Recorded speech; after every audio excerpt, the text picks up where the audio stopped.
I mean, I'm not, yeah, Okay. don't worry about it. Beautiful. Understood. I'll start now.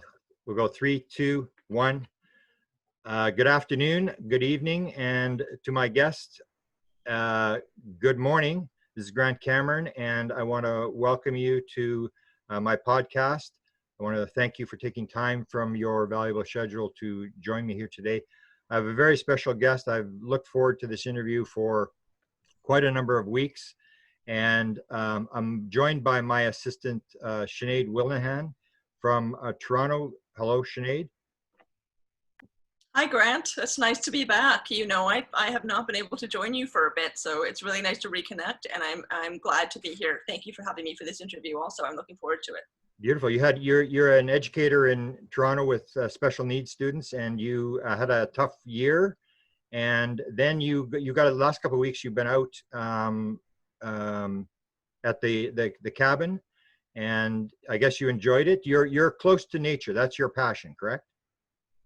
It is one of them. Yeah, nature is incredibly restorative for me. So I had 9 days away in nature, and I feel recalibrated. I feel like a normal person again. Yeah, it was great. Beautiful. And I thank you for supporting me here and helping me out.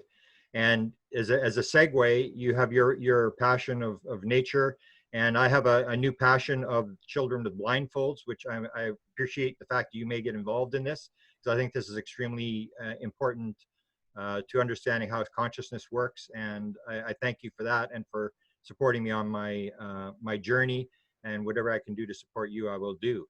As this segue, today we have a guest that I heard her podcast, and I was absolutely taken by it. And she is actually an international passion ambassador. So we're going to talk about passion, and I've always defined it, because I'm a man and I don't really use the word passion. I've always discussed it numerous times as an obsession, a mission, and I talk about it an awful lot in terms of UFO experiencers, in terms of why we're here. That's basically what I'm interested in. So I want to welcome my guest to the show, and she's got a very passionate voice, and she also has a very cool name, Luisa, and she's in Down Under in Australia. Welcome, Luisa.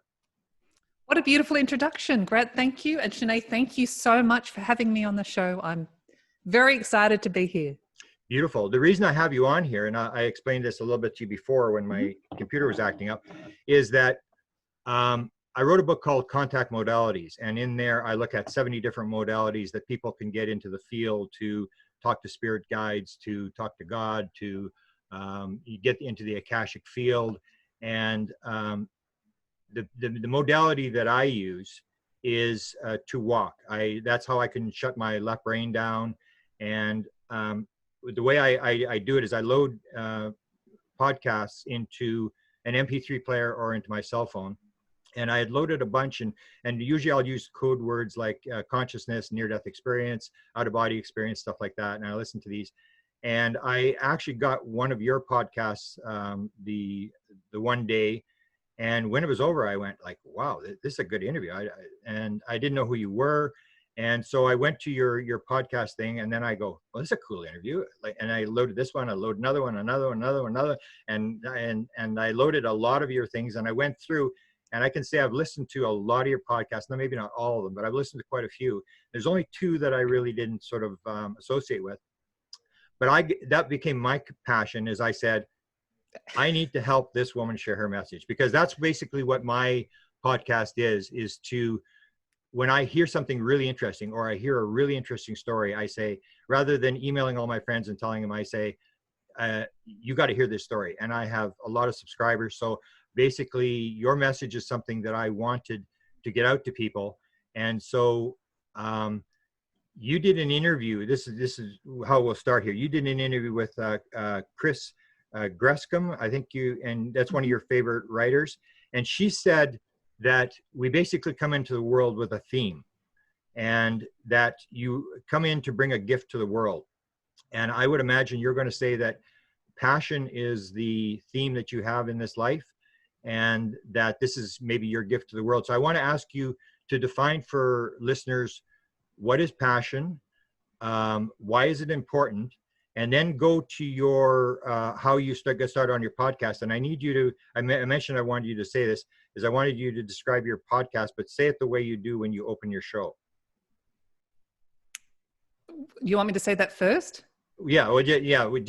Give us the name of your podcast, because I think this is one of the best podcasts I've ever heard, and I listen to a lot of podcasts. So it's called, I say Passion Harvest, and then I giggle. And I'm glad you like that. That was a beautiful, you're like my number one fan. I love this. yeah, I'm so honored. That was just such another beautiful introduction, and I'm really glad you like the show.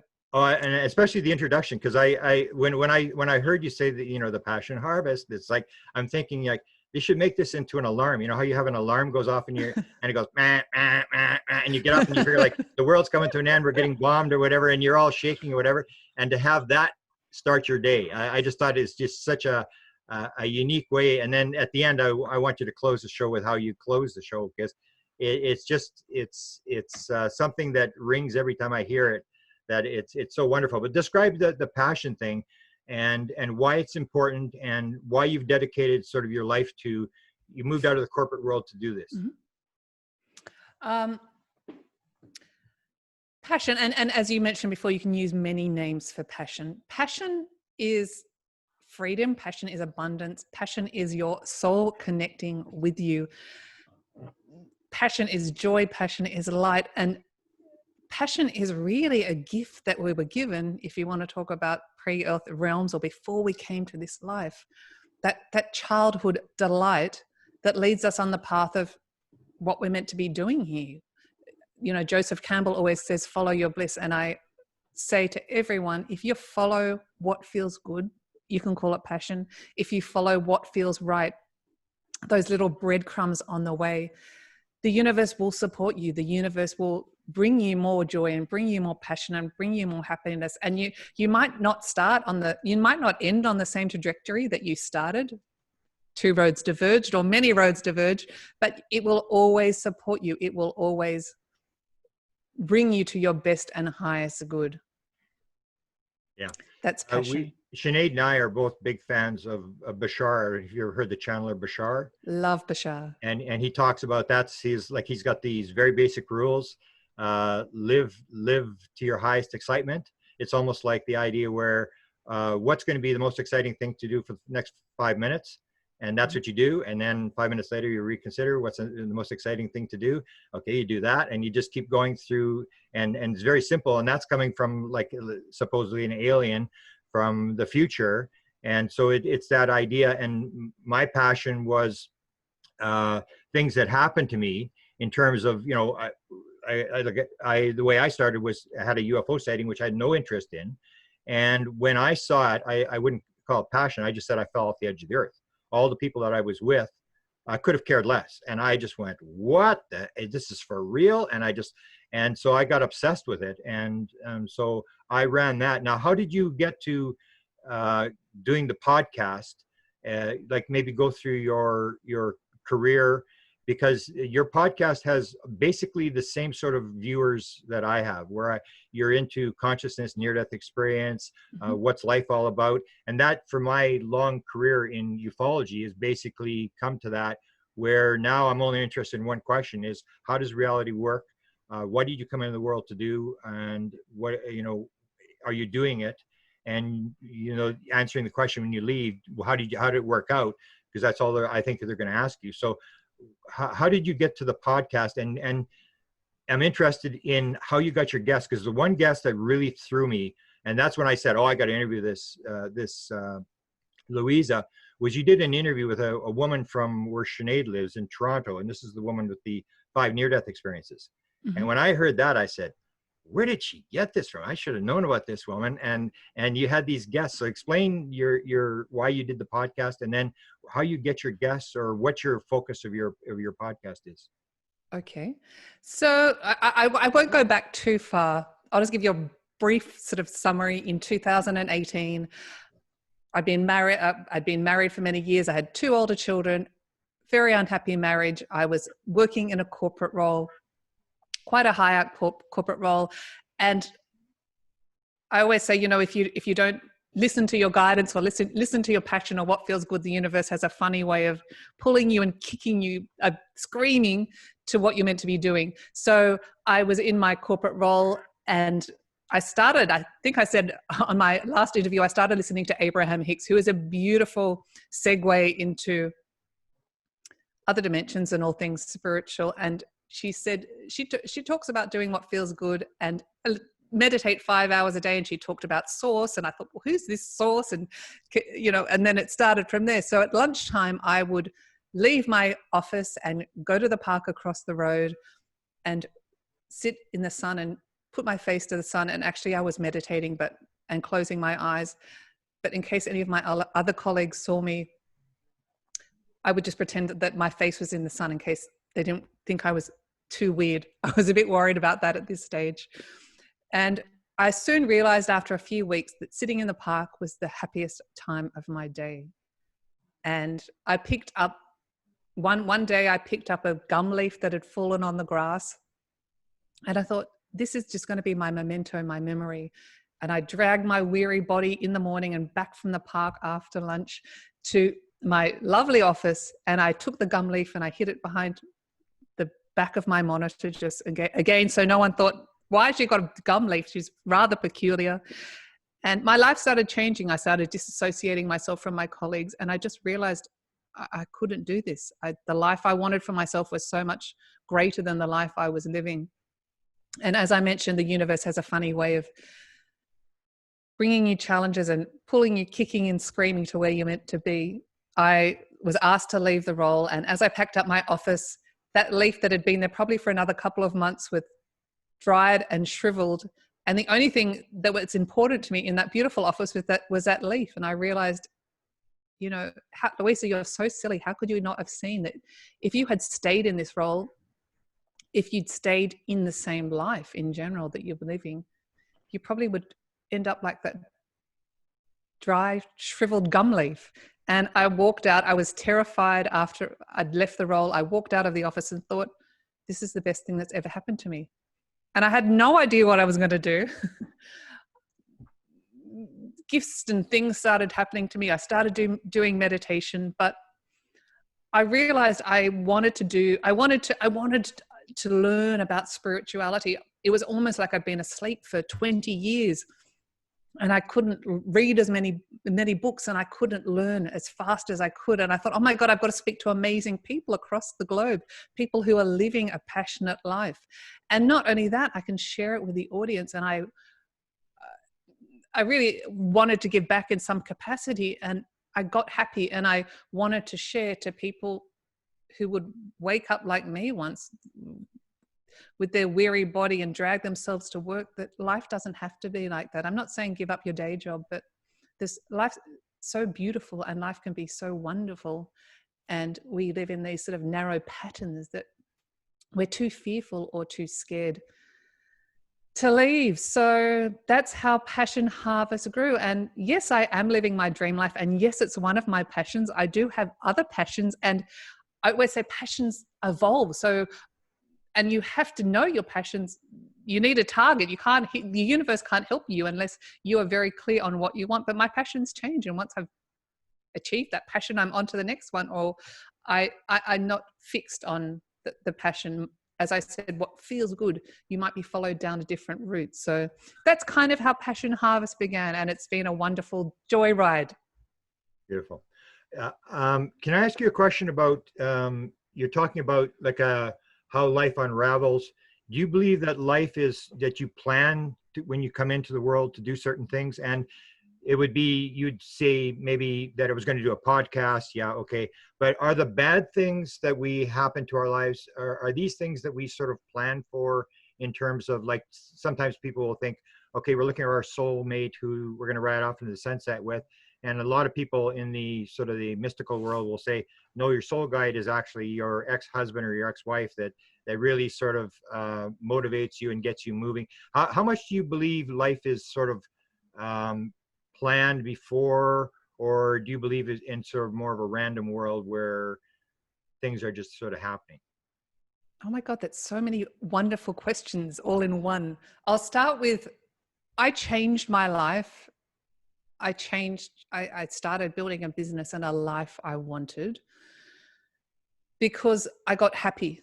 And I always say, even with my clients, it takes 30 days to change your life, whether you're going to the gym or you want to change your body. I got happy. I focused on being happy all the time. I focused on what I wanted. I stopped watching news. I didn't watch negative things. I got very clear on what I wanted for my life. I got very clear on the life I wanted to live. So first of all, the vibrational frequency that you expel comes back to you. I think like attracts like, they say, as within, so without, as above, so below. If you're happy and you're grateful and you're filled with joy, more of those things, 100%, there's no exception to the rule, do come into your reality. Your question about, do we have pre-contracts? Yes, we do.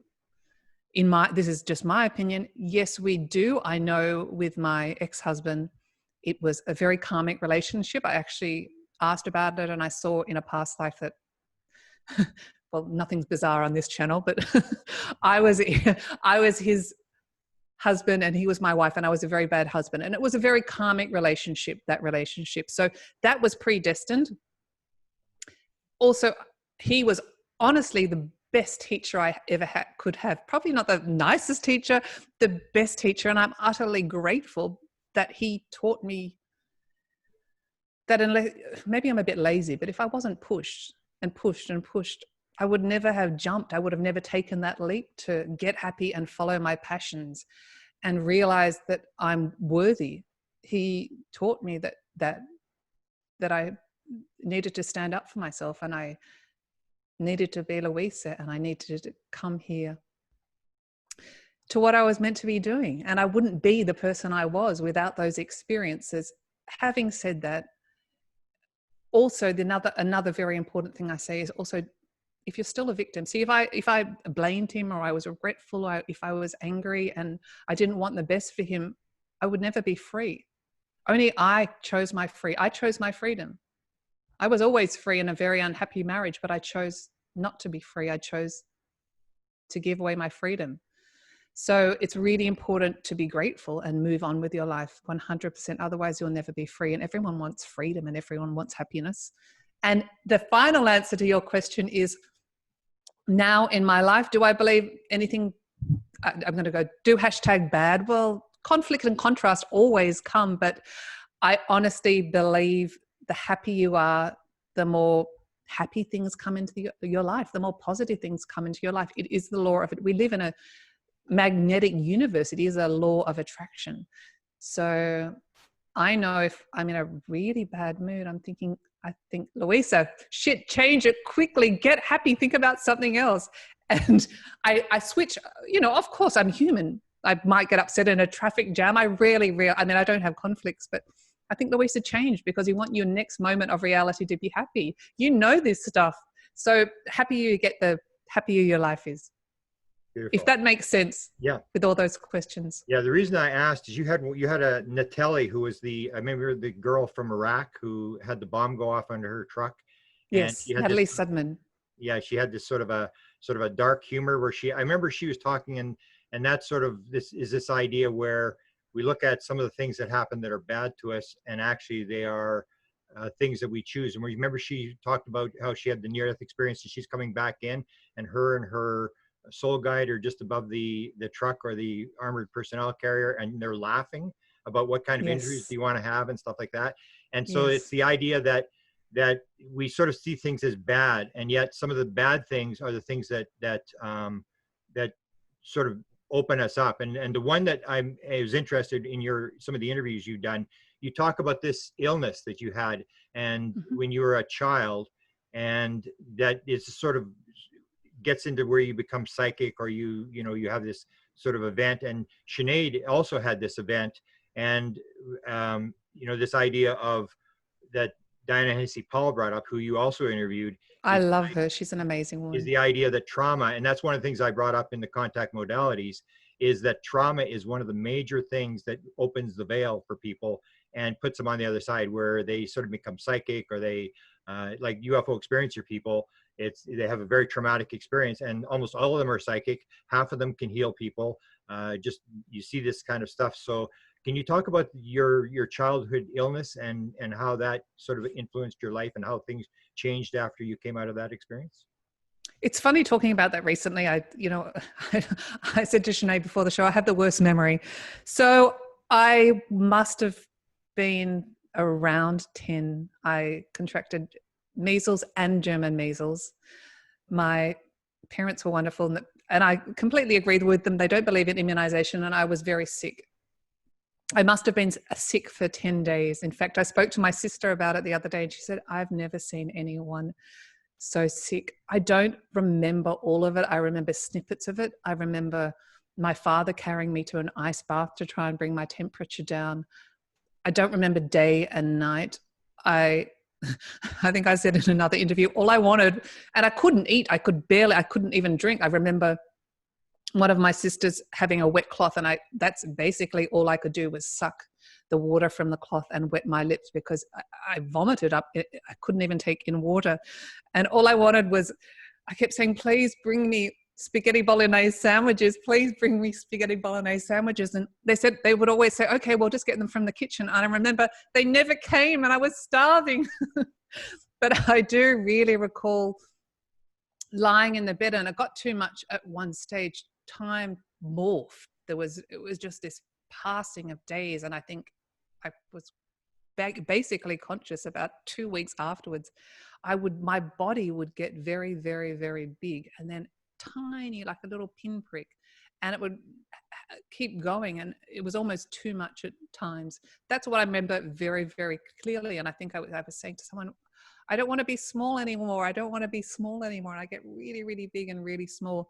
And the other thing I do remember, I now think that might have been an entity that was in the house, not necessarily a bad one. I would hear this, not screaming, but a noise in my head that would get louder and louder and louder and louder. It was like a drum that got louder and louder and louder and louder until I opened my eyes. It was almost willing me not to. I did think I was going to die. I wasn't afraid of dying, but it was almost, every time I went to a different level of consciousness, it would get louder and louder and will me to open my eyes. And I did. Wow. So that was and then after that, I had a few interesting experiences. So obviously I'm still here, so I survived. After that, I remember a few snippets of things that happened. I remember I had a few dreams where I was flying, and I still remember it now as if I'm talking to you. It was so real. We had a very long driveway, and I'd be flying along the driveway. And after that, it wasn't a pleasant experience, and it might have been the same entity. You can call it a ghost or an energy, whatever you want to call it. I'd go to sleep at night, and I'd have this noise similar to the drumming noise, very similar, but it was like a hum of a person humming, but it would get louder and louder until I opened my eyes or I sat up. And I do remember often my father, I'd say, can you please, and once I was asleep, it was fine. I'd say, can you please just come in the room and hold my hand for the noise to stop, because it kept me awake for hours. I'd have to sit up, or I'd try sleeping, sitting up. And it left maybe 6 years later. It followed, my parents were separated. It followed me to my mother's house, and it would be annoying. I wasn't afraid of it. It would be more annoying. And I think when I had my first boyfriend, it left.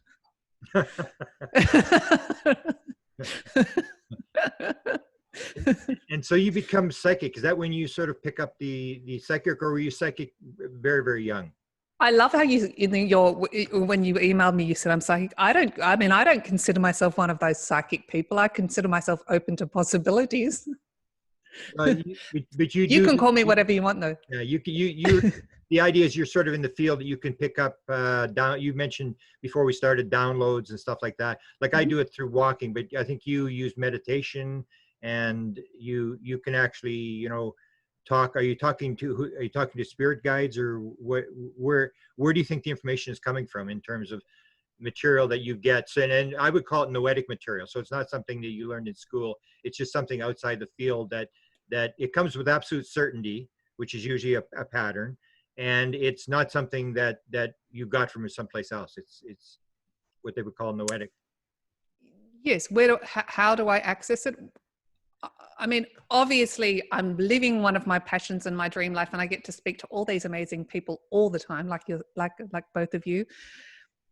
And you talked about Dr. Yvonne Kaysen, who had the 5 near-death experiences. What a pre-life contract to have 5. But she was pivotal in meditation for me. After the interview I had with Dr. Kaysen, I started meditating for an hour in the morning and an hour at night. Oh. I think I needed that for many reasons, but also to exit out of an unhappy marriage. But meditation is a very, very powerful thing for me. I do receive messages when I'm walking. There's another thing as well, and I call it like a party trick. Sometimes I'm a really good swimmer. Sometimes what I do though is if I want to receive a message as well, a quick one, I go for a run, and it happens in the first 3 minutes. It's called light language or whatever you want to call it. And I get this sentence, and it's always in Hawaiian. And I'm like, and I say it over and over and again so I can remember it. Because as I said, I've got a really bad memory. And then I always go to Google Translate, and it's some profound messages. It happens every time without fail. I call it a really good party trick. And the message might be, stand still and speak, for example. And I don't know what it means at the time, but it always reveals itself as imperative that day or the next day. And of course, I always like validation. I sometimes don't trust my guidance. So every time without fail, I put it into Google Translate, and it's a message in Hawaiian. But I've tried to do it just as normal Luisa so many times, and it never works. It's really hard to do. So that's another bizarre party trick way I can receive guidance. But generally in meditation, I get to close my eyes and ask the question for many, many things. Okay, and so where do you think it's coming from? Do you think it's higher self, or what's your view of the world in terms of? And you've talked to a lot of people that have told you a lot of stuff in terms of. Have you gotten your worldview changed as to where this is coming from, or where your guidance is coming from? Whether it's, God, higher self, or what's your understanding? Yeah, sure. First of all, people have the misconception, and it's a very popular topic about moving to a 5D reality or 5th dimensional reality or heaven. People think it's obviously that's a whole nother subject, galactics, but people think it's some far off, special, magical universe. I think it's right here. It's just a different layer, a different veil, some people call it, there's different layers of sheets. When I connect with someone who's passed, or my guides, or generally I'm connecting with my soul, I believe, that's me personally, with my higher consciousness, it's not some far off heaven, it's right here. It's just changing your frequency to connect with that. Okay. You talk a lot about fear. Can you describe fear and how it fits into a person's life? Because a lot of people, I think, see it differently than in terms of how you're talking passion on one side, and I guess fear would be on the other side. So can you describe? The opposite. Well, fear we were talking about this before, that fear is the anticipation of unhappiness.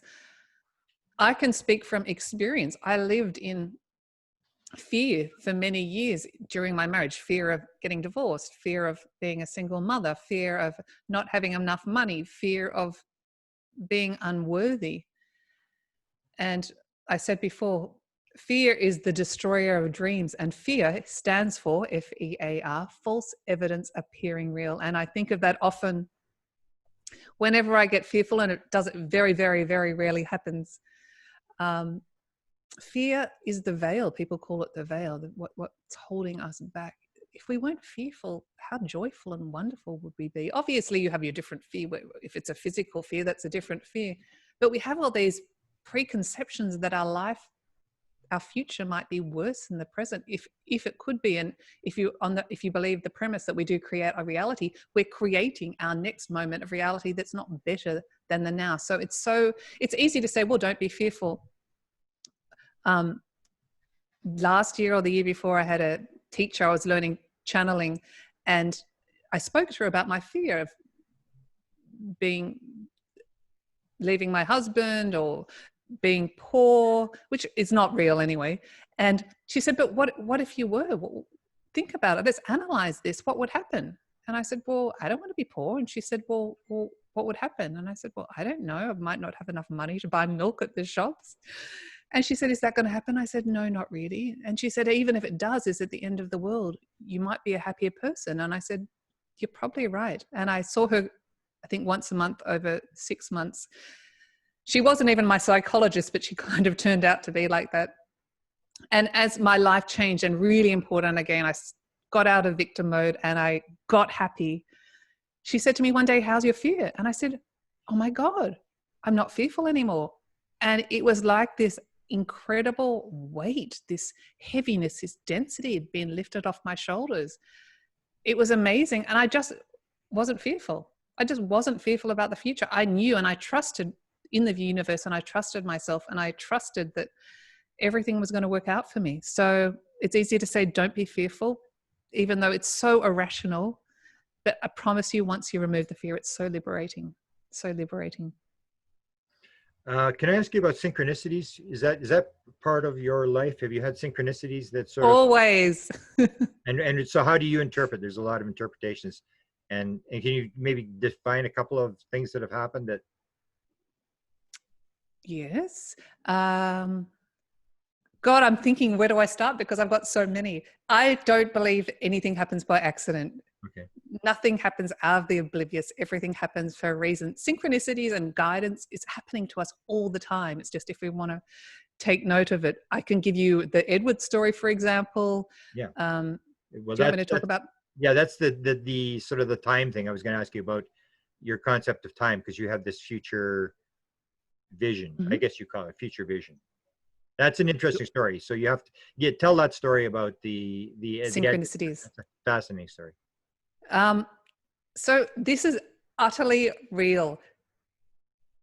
Last January, so 2019, and this happened when I was walking as well. I would get these, and it ties in with synchronicity. So I'm walking along the street. I'm in the city, walking through the central CBD, and I'm me as Luisa. And then all of a sudden I have this vision. I'm transported to, I'm in this car and I'm driving. I thought it was Germany or France. It was definitely somewhere in Europe. I knew the car was black, and I looked to the side and there's a man next to me. And at first, my first thought is, what is happening to me? And I thought, oh my God, am I being kidnapped or something? Because it was so real. And then I realized, I'm safe. It's fine. And I look out the window and it was dark, and I see all these trees, pine trees, going past at a fast pace, and we drive. And I don't even choose this. It happens 5 or 6 more times, and I become familiar with I know it's a man. I don't see his face in this. I don't see his face. I see his energetic body. I know he's a man, and I know it's in the future because I'm Luisa.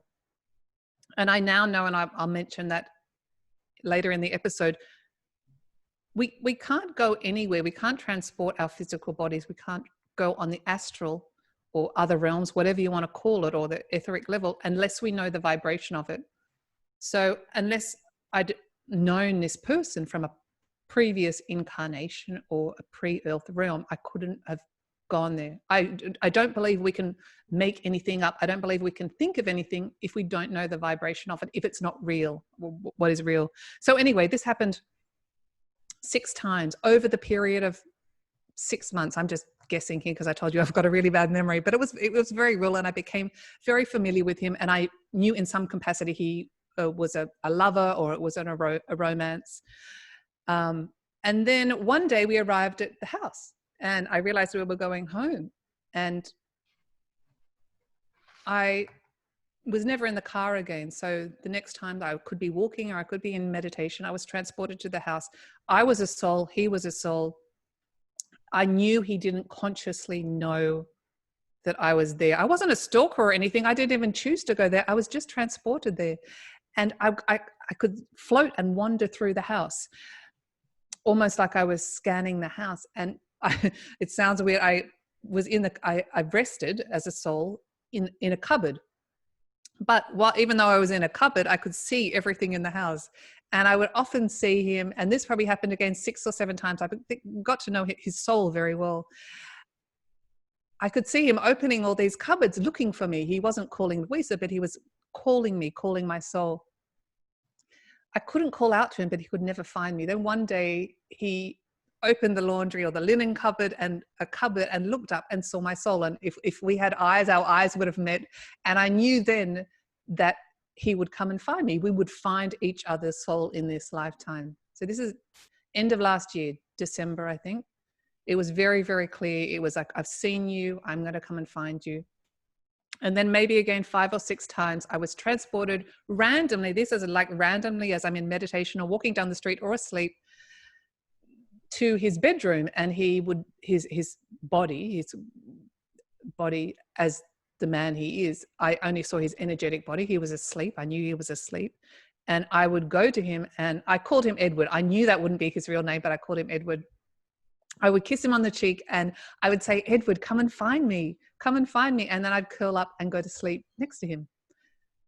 And I knew that I would find, I knew in this life that I wouldn't be able to find him. I don't know. I mean, you know, this is all bizarre and amazing, but I knew I wouldn't be able to find him. He would have to come and find me. And I knew that I was also guided that he would find me in 2020. I thought it would be at the end of the year. And again, we do, I often think about this, how we do create our whole reality. So end of May, I think the last day or 2 of May, I received an email, and we were talking about this. I get quite a lot of emails. I interview very interesting people on the show, and people want to ask me about many, many things. But I got this email from a man who said something along the lines of, I'm a banker. I just won't go into detail. I'm a banker. I've had a near-death experience. I'd love to share it with you. I don't want to be interviewed, but maybe I can help you on your quest. And I thought, that's a bit presumptuous. You know, I don't have a quest. And I was about to reply to say, you know, thank you so much, but I really don't need help on my quest. And then I thought, I'd just done an interview with Diana Durham about the quest for the Holy Grail. And this is about synchronicities again. And the quest of the Holy Grail is the quest for the secrets of eternity, the quest for true love, the quest for meaning of life. And I thought, you know what? He's asked me to meet for Zoom. I'll just meet. I'll just do it because this is a synchronicity and I listen to synchronicities. And that night, so I replied to say, okay, let's arrange a time. I'll meet for a week. That night, I didn't sleep all night. I was thinking, this is really bizarre. I get a lot of emails. Why am I thinking about this person? You know, as if you could help me on my quest anyway. This is ridiculous. I don't need to hear another NDE story. And there's always an energetic exchange. So I'm thinking, well, what does he want? You know, he says he doesn't want to be interviewed. What does he want from me? And the next morning, well, I didn't wake up. I was lying awake, and I got up, I had a cup of coffee, and I asked my guidance. I said, why can't I sleep? This is absolutely ridiculous. Like, I'm charged with energy. And we were discussing this before about connecting on the different realms. You need to go to a higher energetic level.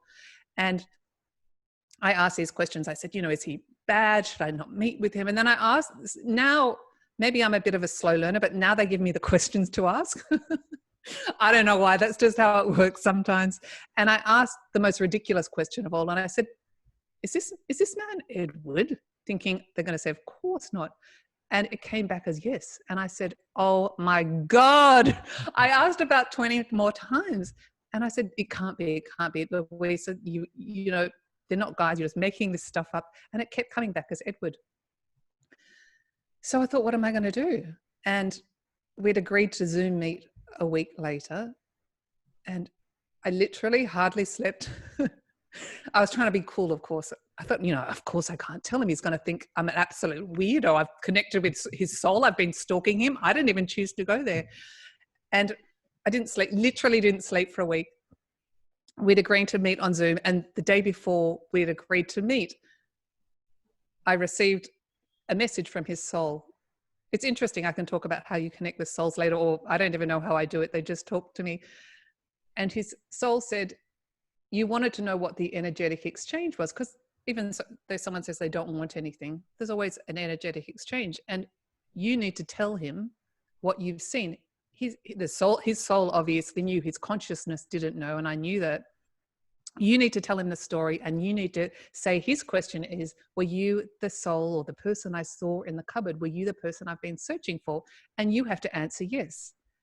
And I don't even know why I'm talking out loud to a soul, because I talk telepathically. And I said, oh, no way, there's no way I'm going to do that. I can't possibly do that. I can't be that weirdo. I'm not doing that. He's going to think I'm crazy. And they said, Luisa, you asked the question. That's what you need to do. You need to tell him. So that there's a time difference. He's overseas, and I think I was meeting him in the morning, my night time. And that day I went to the beach, and I thought to myself, I can either choose to multiply love, or I can either choose to multiply fear. And I preach this shit. I've got to, if I do this, this is going to be the most thing I've ultimate surrendered to in my life. This is going to be the scariest, most vulnerable I'd ever been in my life. Looking back, it wasn't that bad, but at the time, this is the person I'd been connecting with on a soul level, and I had to tell him in his humanness. And I thought, you know what? Just see how the conversation goes. And then do it, Luisa. Be vulnerable, surrender. This is your initiation. So I was really nervous. We chatted, we met, and it was a great conversation. At the end, I said, well, I've got something to tell you. And this is the story. And we'd been connecting on a soul level. And I was waiting for him basically to hang up the Zoom conversation and say, you're a freaking loony. I was like, okay, talk about anticipating negativity. But but I chose to multiply love at the same time. And he said, Luisa, obviously I didn't know that on a conscious level, but that is the most amazing thing anyone's ever said to me. And you're so vulnerable, and you were so open, and I'm so honored, and it's haunting. He said, of course I wanted to meet with you before. He said, I didn't have a romantic intention, but of course something called me. He said, I don't ever contact people on social media. I don't even have a social media account. So talk about synchronicities. He said, I saw a video, I think it was Peter Panagall on near-death experience, and I had to contact you. I've never, ever done this in my life before. And he said, if I could get on a plane now, I would. I'd come and see you. But obviously there's COVID. So yeah. So that's another synchronicity. And then so just to continue with that story, if you wanted a bit of more of the story since my last interview, we've been connecting on the telephone and chatting, great conversations. And this is another sync, but there's two more synchronicities. Would you like me to go on? Yeah. So, yeah, look, it's very hard for him. He needs to meet in the physical. I've known him. I think I've known him for lifetimes. I've loved him for lifetimes. I think that's hard for him to grasp. But so I had this vision, and we talk about visions or going to a different realm. Yeah. And I now know why people are so excited to come to Earth, because I know the feeling. I was in this dark void. It was all seeing and all knowing. It wasn't dark, but it was just expansive darkness. And he's there and I'm there. We're both souls, and we're giggling like little children. We love each other, but we're giggling. It's fun. And he was so excited to come back to Earth. In this life, he's 4 years older than me. And he smiles. I just see this big, giant smile. He's very excited. And he kisses me and he says, come and find me. Now, I love a challenge, by the way. I really, really do. And he jumps. And then the next thing is I'm above his hospital bed and I see him being born.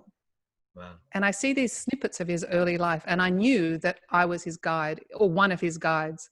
I can't go into detail because I don't remember a detail, but I know very well that I was taking care of him. And around 3 years old, I had the choice to come to this life and find him. That's one of my passions, but there's many, many other ones. Come and find him, or stay as his carer or one of his guides. And I decided to come to this earth. I guess I was in the womb. I only remember darkness, but it's funny because I remember going back when he was just over 3 years old, knowing that he'd nearly died. And I was very angry. Well, not angry. I was very concerned that his guides could not look after him like I could. And I'm thinking, I don't know if I made the right decision, but I was just upset that he wasn't being looked after properly because he'd almost died. And that's the last I remember. And it took me 45 years to find him. But so I said to him maybe a week or so ago, I said, I just have to ask you something. This is another one of my bizarre questions. Did you almost die when you were 3? And he said, I did. I choked on a lollipop. I remember it. The doctor had to be called. I thought I was going to die. And I said, oh my God, now I'm going to have to tell you this story. But I could have said, so talk about whether that's a synchronicity. I could have said 4. I could have said 2. I could have said any age. But I've never had a nearly died when I was 3. And it just, I don't know how, I mean, you can't make this stuff up. Yeah. It's crazy. And there's one more synchronicity, which I spoke about earlier, but one of my most important passions at the moment is the earth energy lines, in particular the emperor dragon lines. I was saying there's 3 pairs in the world, and I've been mapping one in Germany for the last year. I have a resonance to it, an affinity with it. And I've been mapping the one in Germany. It runs down all the way to France and to Spain. And I was watching a documentary the other day about the mapping of the energy line, and his house, under his house runs my energy line, my emperor line that I've been tracking in Germany for the last year. So that's another synchronicity. Yeah, that's the thing. You just can't make that kind of stuff up. You can't make this shit up, is what people say. I agree. One last question, then I'll turn it to Sinead. Numbers, do you have number stuff? A lot of people in this field sort of have certain numbers that they look at, or do you have anything like that, or is it just synchronicities? The 1111, the 333, 1234. I always seem to look at my phone when it's 1111 or 222. They don't resonate with me as much. I was born on the 3rd of the 3rd, so I guess 3 might be a lucky number for me. There you go. I don't adhere so much to numbers. Oh, okay. But I like numbers. Sinead's a 3 person. So Sinead, take over. Oh, there you go. What an awesome segue. Go ahead, Sinead. We have a ridiculous amount in common. I mean, the more that you talk about, the more I'm making a list actually of the things that I'm relating to about your stories. Yes, 3s are definitely one of them. And I have a question for you relating to something you were talking about earlier. So you and I had a little pre-chat before we started this interview, and we were talking about how we both really feel, that we believe in the importance of surrendering, of surrendering and trusting and having faith in just whatever it is that you feel is guiding your life. Whether you're a religious person, you believe that it's God. Whether you are a spiritual person and you believe it's whatever it is, it's important to surrender. So my question for you is, because you also said that it's very important to be specific and to be focused and to have kind of specific goals about what it is that you're trying to make manifest in your life.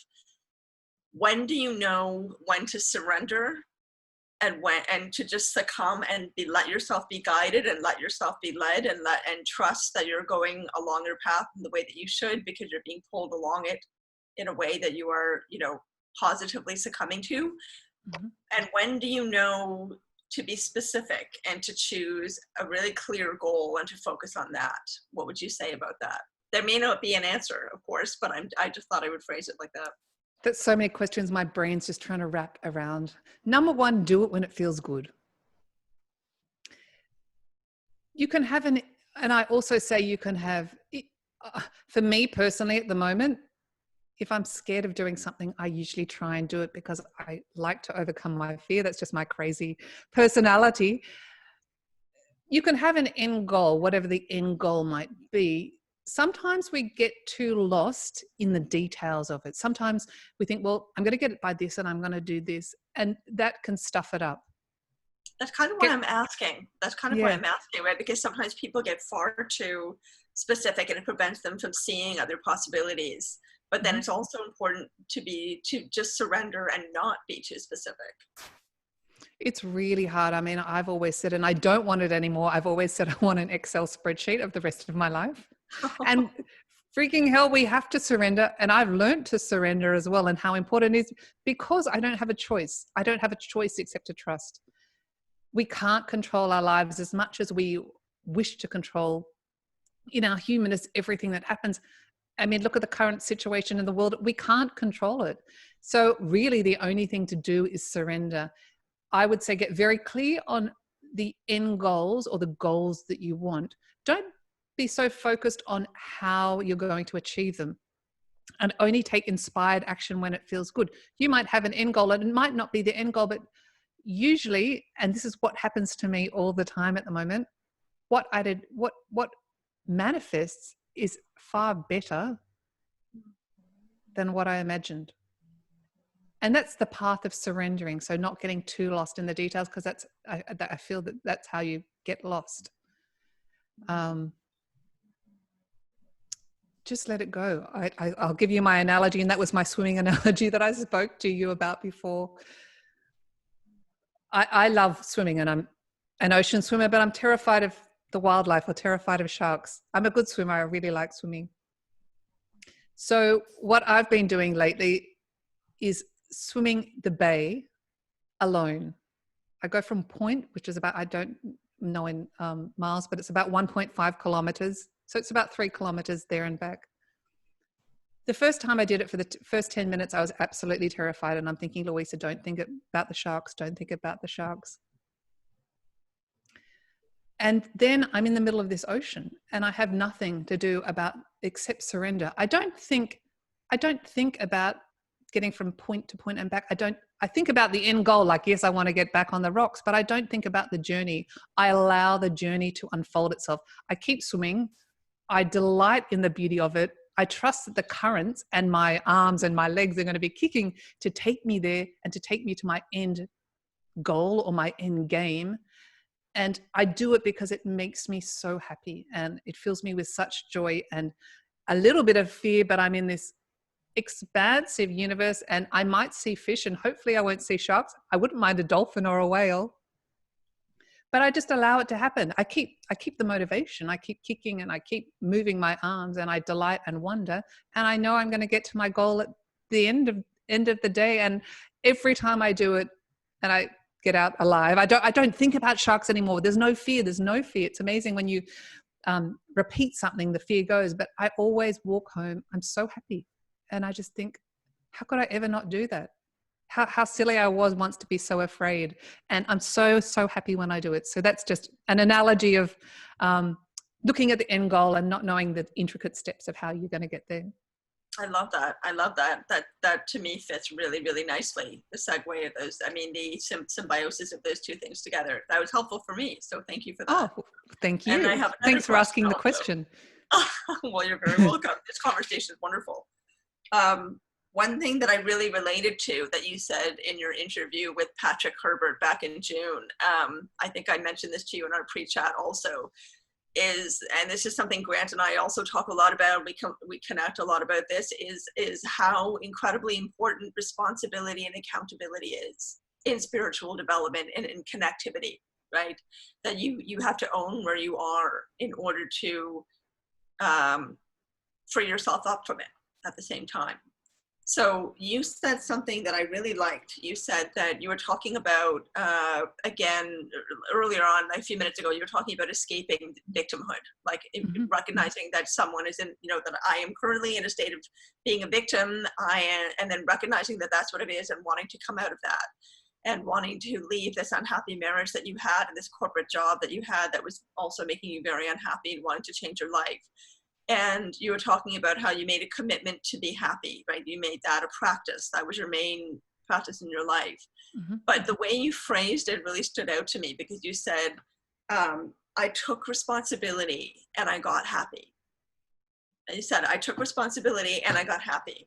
And that's, those two words, responsibility and happiness, rarely are put together in the same sentence, because often we feel that responsibility is something that's kind of laborious, heavy and unpleasant, and we're obligated, and it's, there's sort of negative connotations. But I don't feel that way. I feel that responsibility is very empowering. And so when you put those two words together in that sentence, it just really stood out to me. And I wanted to ask if you could speak a bit more about that. Like, how do you see the connection between responsibility, ownership, accountability, and freedom and happiness and passion?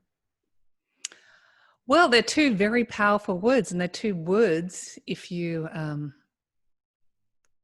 I don't always adhere to words, but they're two words with a very strong energetic frequency. And I got goosebumps when you were talking about it, that can direct the path of your life. It sounds easy to get happy, right? It is really easy. You just have to practice at it, and you have to not let anything bother you. And taking responsibility was really, I am no longer a victim. I no longer choose to give away my power to anyone. I choose my own joy, and I choose my own sorrow.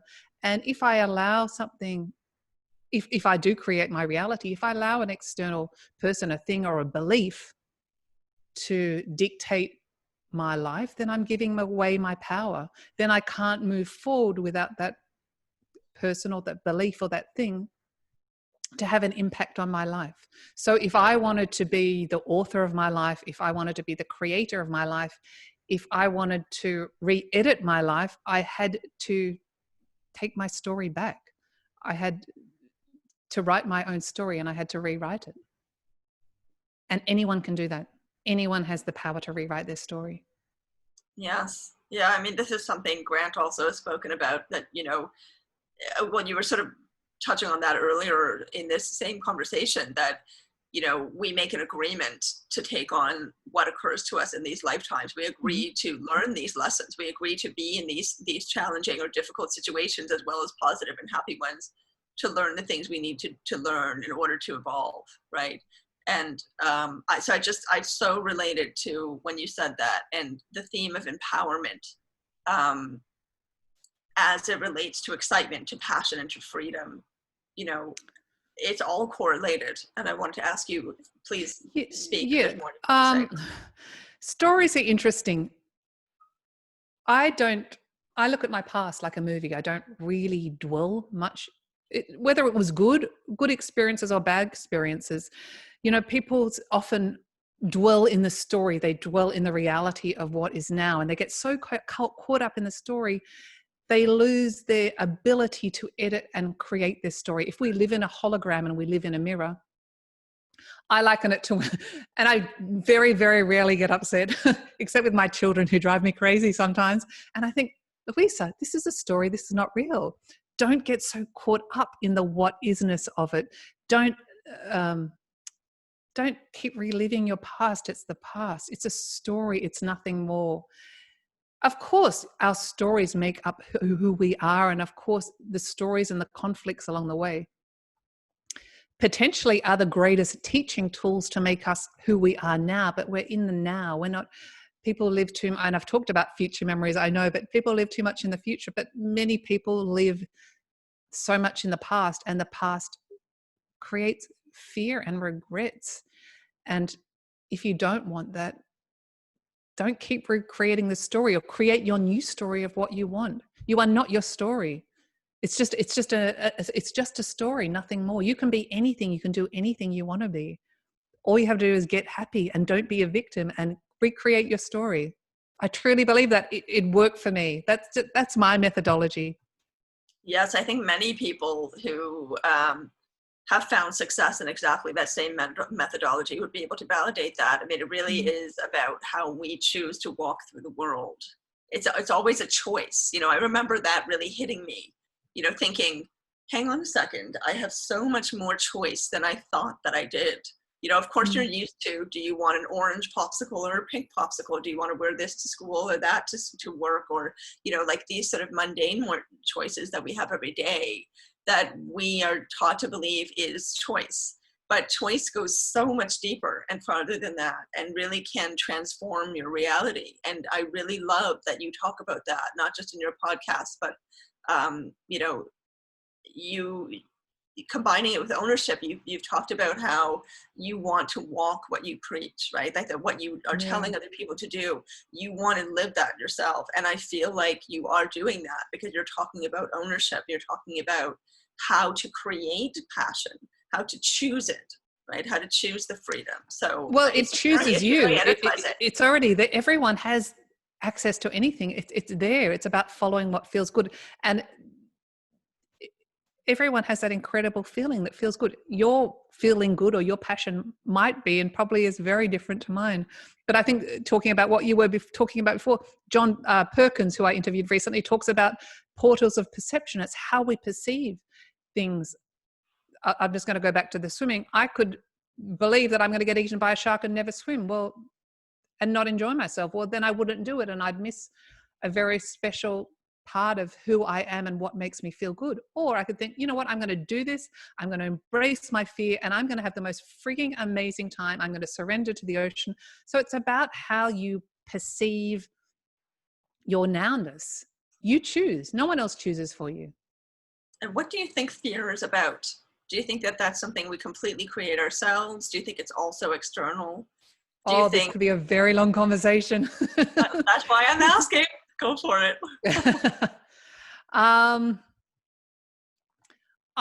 Okay, there's two parts to this. I do believe that we choose fear because we choose our reality. We are the master and commander of our life. Having said that, I'm just trying to think of the right terminology. There are negative forces, negative energies. Patrick Herbert actually says, any negative thought you think is not your own. And he calls it archons. You can call it many names for it. You can call it a negative energy. They rarely come into my reality because I don't allow that energetic field. And these archons, this could be a very long conversation.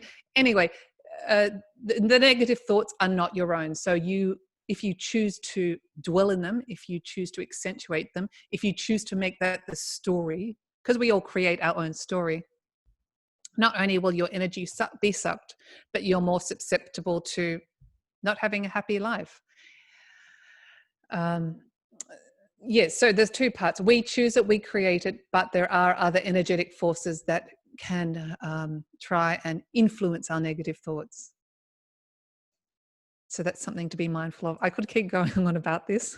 Well, I like what you said, the quotation that Patrick said about how your fearful thoughts are not your own. That makes sense to me because our innate true nature, who we really are before all this conditioning and so on, is not a place of fear. It's a place of confidence and security and joy, right? So when we have that thought, that fearful thought, and we entertain it, then of course that's not really us. So it takes us further away from ourselves. You said it really beautifully. I appreciate that. Oh, thanks. I mean, if we are pure divine beings, then no, the thoughts are not our own. But then, I mean, there's many schools of thought. Chris Griscom, for example, who I think's just a brilliant woman, she might say there is a DNA conditioning residue from past lives or other lives. So get rid of those fearful thoughts. They're not your own, and change your story in a nutshell. Love it. Love it. Grant, you must have something you want to say or ask. Oh, your sound is off. On my day. Yeah, no, I've basically used my questions. I'll sort of conclude this by asking you. You always have a certain question you ask everybody, and I'll sort of change it a little bit. If it was your last day on Earth, what would be the message that you would leave to your kids, to the world? Remember this, remember this, remember this. What are the most important things that you've learned from your show, from your life, that you would love the sort of the message to leave to the world? Okay, let me think about what to say for this one.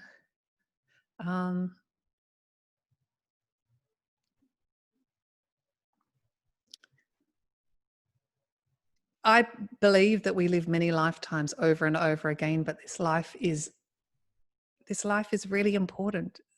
This life is short. It's like a minuscule amount in our timeline of all our realities and all our lives, and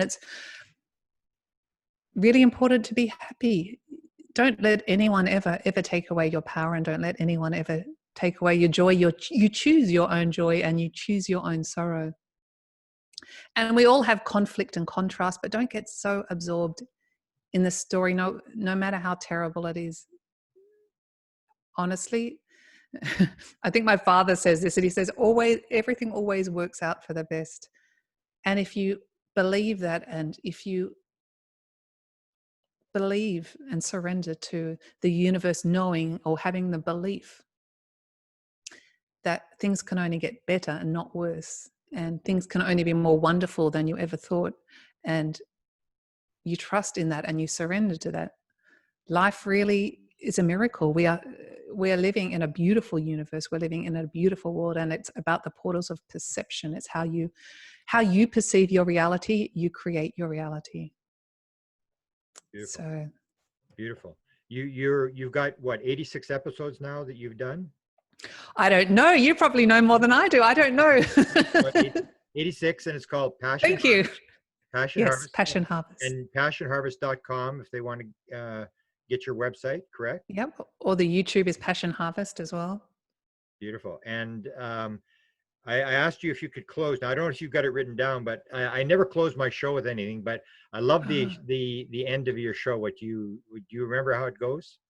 Oh, yes, I do actually. If you like this episode, please do subscribe for weekly, passionate, inspirational episodes. Beautiful. Beautiful. It's an honor to have talked to you, and I encourage everybody, because a lot of the people that listen to me will love your interviews that you do, similar to interviews I've done, and I'm honored to have met you, to talk to you. I will continue to listen, and I encourage everybody to listen.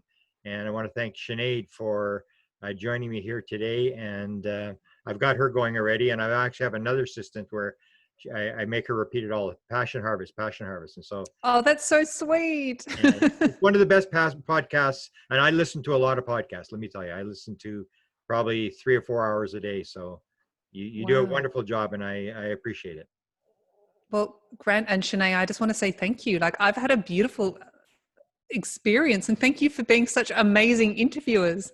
You were so nice and kind to me, and all your beautiful words. I really, really appreciate it.